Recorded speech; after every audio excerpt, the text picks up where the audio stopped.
Filosofi kurikulum merdeka didasarkan pada 3 pilar utama. Yang pertama, fokus pada materi esensial. Yang kedua, penguatan karakter profil pelajar Pancasila, yakni kelima. Dan yang ketiga, pembelajaran berdiferensiasi. Laporan ini kami sajikan, yakni hasil observasi dari perspektif mendalam kami di SD Negeri 66 Sibunuang, khususnya pada implementasi kurikulum merdeka di kelas 5. Tujuan utama kami adalah mengidentifikasi kesenjangan antara teori kurikulum ideal dengan praktik nyata di lapangan. Mari kita simak temuan-temuan kuncinya yang akan disampaikan oleh rekan-rekan saya. Dengan ini saya persilakan kepada saudara Dimas untuk mempresentasikan. Baik, selanjutnya yaitu temuan pertama, pemahaman konseptual guru.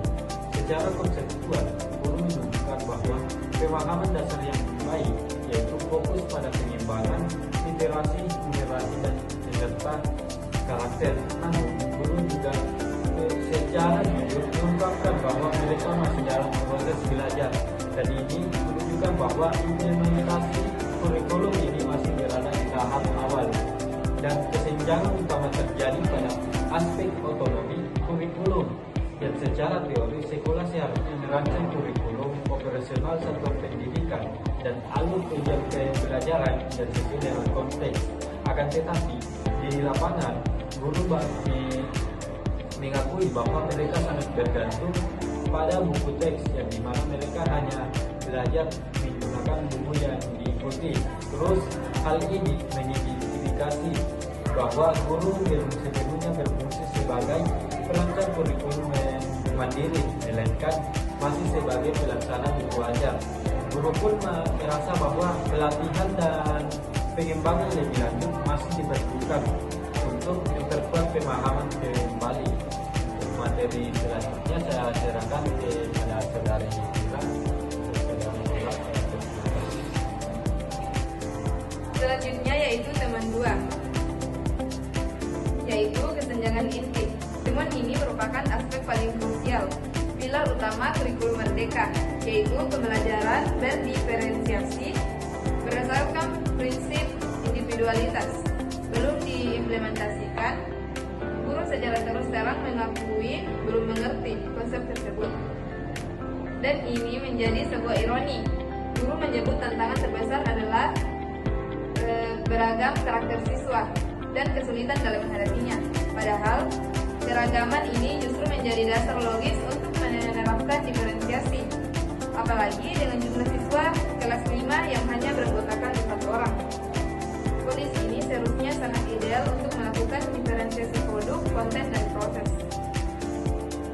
Terkait asesmen, guru masih fokus pada penilaian di akhir bab, penilaian di tengah semester, dan juga di akhir semester. Ini adalah praktik penilaian sumatif. Belum ada penyebutan asesmen formatif atau asesmen diagnostik di awal. Padahal kurikulum merdeka dan proses refleksi memerlukan penilaian berkelanjutan untuk merancang langkah perbaikan. Selanjutnya saya persilahkan kepada rekan saya, yaitu saudari Nawar. Selanjutnya temuan 3 dan 4, yaitu tantangan dan peluang kasihnya. Tantangan yang dihadapi bersifat internal. Pertama adalah potensi guru yang perlu ditingkatkan lebih lanjut. Kedua, kesulitan mengelola keragaman siswa. Tantangan ini selaras dengan prinsip motivasi dalam teori, di mana guru kesulitan membangkitkan motivasi intrinsik pada siswa dengan motif yang bersifat individu. Meskipun proyek P5 belum dilaksanakan, sekolah memiliki modal kuat yang telah berjalan rutin, yaitu program pembiasaan. Program ini mencakup upacara, literasi, sholat duha, Jumat bersih, dan senam. Kegiatan ini tanpa disadari telah mengimplementasikan 2 prinsip penting. Program pembiasaan adalah manifestasi nyata dari prinsip aktivitas, di mana siswa terlibat dalam kegiatan mental, motorik, dan emosional, seperti sholat duha dan Jumat bersih. Kegiatan Jumat bersih secara langsung menerapkan prinsip peluang terbesarnya adalah mengubah rutinitas kegiatan ini menjadi proyek kelima yang terencana dan bermakna. Selanjutnya, saya kembalikan ke rekan saya yaitu Saudara Farhan. Sebagai kesimpulan, implementasi kurikulum Merdeka di kelas 5 SDN 66 Sibunuan masih bersifat parsial. Guru memahami tujuan kurikulum Merdeka, namun pembelajaran berdiferensiasi secara menyeluruh belum diterapkan.